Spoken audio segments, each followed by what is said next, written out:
Don't mess with the fire, when fire fight the fire, fire will be fire, I am fire, I am the fire అని బ్రహ్మానందం ఏదో సినిమాలా fire అయినట్టు కేపాల్ మస్తు కోపానికి వచ్చిండు. America దేశంలో ఉన్న మన దేశంలో జరుగుతున్న చూసి తట్టుకోలేక ఫైర్ అవుతున్నాడు. తెలుసు కదా కేపాల్కు కోపం కట్టలు దిగేటట్టు ఎట్లుంటుందో. చూడుండ్రి ఎంత కోపం ఎల్లగక్కుతున్నాడో. విచారం ఏమిటంటే బెంగళూరులో పోలీసులు పర్మిషన్ ఇవ్వకుండా ఆపకుండా 1000 మంది ఏమో 1,00,000 మందో ఈ పరేడ్ చేసుకోవడం, సెలబ్రేషన్స్, 11 మంది చనిపోవడం, అంతేకాకుండా 50 మంది ఇంజ్యూర్ అవ్వడం. ఏమవుతుంది మన దేశంలో? చూడుండ్రి ఎట్లా ఫైర్ అవుతున్నాడో కేపాల్. ఈ దేశం నుండి ఇక్కడ ఏం జరుగుతున్నదో ఆలోచన చేస్తలేం మనం గాని కేపాల్ అమెరికా దేశం పోయినా కూడా తండ్లాడుకుంటా ఫైర్ అవుతున్నాడు. ఇప్పుడు నిర్మల్ చూడండి, తెలంగాణలో నిర్మల్లో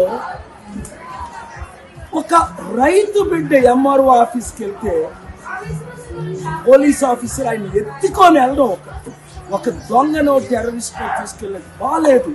నిర్మల్లా ఓ ముసలి తాతను ఓ పోలీసోడు గొర్ర గుంజుకపోయిండు కదా, హాగు దాని మీద కూడా కోపం ఎల్లగక్కిండు. ఇట్లా దేశంలో 2 తెలుగు రాష్ట్రంలో జరుగుతున్న అన్యాయాల మీద, అక్రమాల మీద ఒక్కొక్కటి చెప్పుకుంటా fire will be fire, I am fire అన్నట్టు కోపానికి వచ్చిండు. అమెరికా దేశంలో 5,000 ఎకరాలల్లా దునియాలనే పెద్ద యూత్ క్యాంప్ జరుగుతున్నదట. ఆగో అక్కడికి పోయిన కేపాల్ చిన్న పిల్లలను చుట్టూ పెట్టుకొని దేశ రాష్ట్ర రాజకీయాల గురించి మాట్లాడిండు. పాపం ఆ పిల్లలకు తెలుగు రాదాయే. కేపాలేమో ఇరుగమరగ మాట్లాడుతున్నాడు. ఏం అర్థం కాక పాలు ముఖమే చూస్తున్నారు పిల్లలు. మరి వాళ్ళు పాలు చుట్టెందుకున్నారు? వాళ్ళ చేతులున్న కూల్ డ్రింకులు, ఐస్ క్రీంలు పాలే కొనిచ్చి దగ్గరుండుమన్నాడా, లేకుంటే వాళ్ళే వచ్చి చూస్తున్నారా తెలియదు కానీ బిత్తర పోయి పాలు దిక్కే చూస్తున్నారు. ఫస్ట్ పరిశాన్గా చూసిన వాళ్ళు తర్వాత పాలు మాట్లాడుతుంటే అటు ఇటు దిక్కులు చూసిండ్రు. కానీ అదేం పట్టించుకోకుండా కేపాల్ దేశంలో జరుగుతున్న దానికి మస్తు బాధపడుతున్నాడట. అందుకే ఏమంటున్నాడు చూడుండ్రి. నిజంగా ఇది ఆలోచిస్తుంటే చాలా విచారంగా ఉంది, షాక్ అవుతున్నాను. ప్రజాస్వామ్యం ఉందా? మార్పు రావాలా వద్దా? ఆ మార్పు మనమే తేవాలి. నేను వస్తున్నాను. ఇంకేంది కేపాల్ వస్తున్నాడట. ఇక్కడ జరిగే అన్యాయం అక్రమాల మీద ఫైట్ చేస్తాడట. మార్పు తీసుకొచ్చేదానికి తను రయ్యునొస్తాడట. మరి ఇక్కడికి వచ్చినాక ఇంకెంత ఫైర్ అవుతాడో, ఎసంటి ఫైట్ చేస్తాడో చూడాలి. అంత మంచిగానే ఉన్నది కానీ ఆ చిన్న పిల్లలను చుట్టూ పెట్టుకొని మన దేశం ముచ్చట్లు మాట్లాడేది అనేదే పరిశాన్ అవుతున్న ముచ్చట. కంప్యూటర్ నేనే కనిపెట్టిన, హైదరాబాద్ను నేనే డెవలప్ చేసిన, నా వల్లనే సెల్ ఫోన్ దేశంలోకి వచ్చింది, సెల్ ఫోన్ టార్చ్ లైట్ నా వల్లనే వెలిగింది, నేను లేకుంటే అది లేదు, అమెరికా దేశం పోయి టెక్నాలజీ పగ్గాలు కట్టి గుంజుకొచ్చింది నేనే, నేను లేకుంటే దేశం ఇట్లుండేదే కాదు అని చెప్పుకునే చంద్రబాబు ఇప్పుడు ఇంకో కొత్త ముచ్చట చెప్పిండు. అదేదో ఇందప్ప అండి. ఆ రోజు పద్మశ్రీ వనజీవి రామయ్య నా దగ్గరికి ఎప్పుడూ వచ్చేవాడు. ఎప్పుడు వచ్చినా ఒక చెట్టు తీసుకొచ్చేవాడు. ఊరూరు తిరిగేవాడు. అందరికీ విత్తనాలు పంచేవాడు. సంవత్సరం వచ్చి నాకు రిపోర్ట్ చేసేవాడు.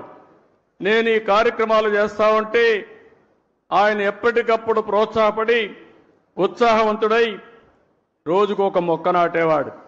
ఎట్లున్నాయో చూడుండ్రి చంద్రబాబు గప్పాలు. వనజీవి రామయ్య చంద్రబాబు చేస్తున్న పనులు చూసి చెట్లు నాటాలనే ఉత్సాహం పొందిండట.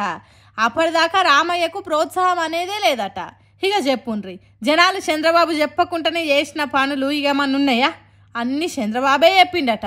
కంప్యూటర్ ఆయననే కాని పెట్టే, సెల్ ఫోను ఆయన చేయబట్టే వచ్చే, హైదరాబాద్ అతని పుణ్యమే, టెక్నాలజీకి కారణం అతగాడేనాయే, ఇట్లా చెప్పుకుంటా పోతే అన్నీ అతనే నాయే. అవే కాదు, వనజీవి రామయ్య చెట్లు నాటింది కూడా చంద్రబాబు ప్రోత్సాహంతోనే అనబట్టి. ఇంకేం మిగిలింది దునియాలో చెప్పుండ్రి. చంద్రబాబు ఉత్సాహం లేకుంటే చెట్లే నాటకపోవు వనజీవి రామయ్య అన్నట్టు చెప్పిండు. ఓ తీరుగా చెప్పాలనంటే చేపకి ఈత నేర్పింది నేనే, పాముకు పాకుడు నేర్పింది నేనే, నేను లేకుంటే అసలు పొద్దేవాడు వరి అన్నట్టు చెప్తే ఎట్లా? వనజీవి రామయ్య 50 ఏండ్ల కింద నుంచి చెట్లు నాట్లు మొదలుపెట్టిండు. అంటే చంద్రబాబు చదువుకునే రోజులల్లా రాజకీయాలు తెలియని కాలంలో మొదలుపెట్టిండు. అప్పటి నుంచి గింజలు ఏరుకుంటా, మొక్కలు నాటుకుంటా, చెట్లు పెంచుకుంటా పచ్చదనం పెంచిండు. వనజీవి రామయ్య చచ్చిపోయి బతికిపోయిండు కానీ నీ మాటలు వింటే ఎంత బాధపడేటోడు. గొప్పలు చెప్పుకునే దానికి కొద్దిగా అద్దుపద్దు ఉంటుంది చంద్రబాబు. మరీ గింత ఘోరంగా గప్పాలు కొట్టొద్దు అని అంటున్నారు చంద్రాలు చెప్పే ఏతులు మాటలు విన్న జనాలు.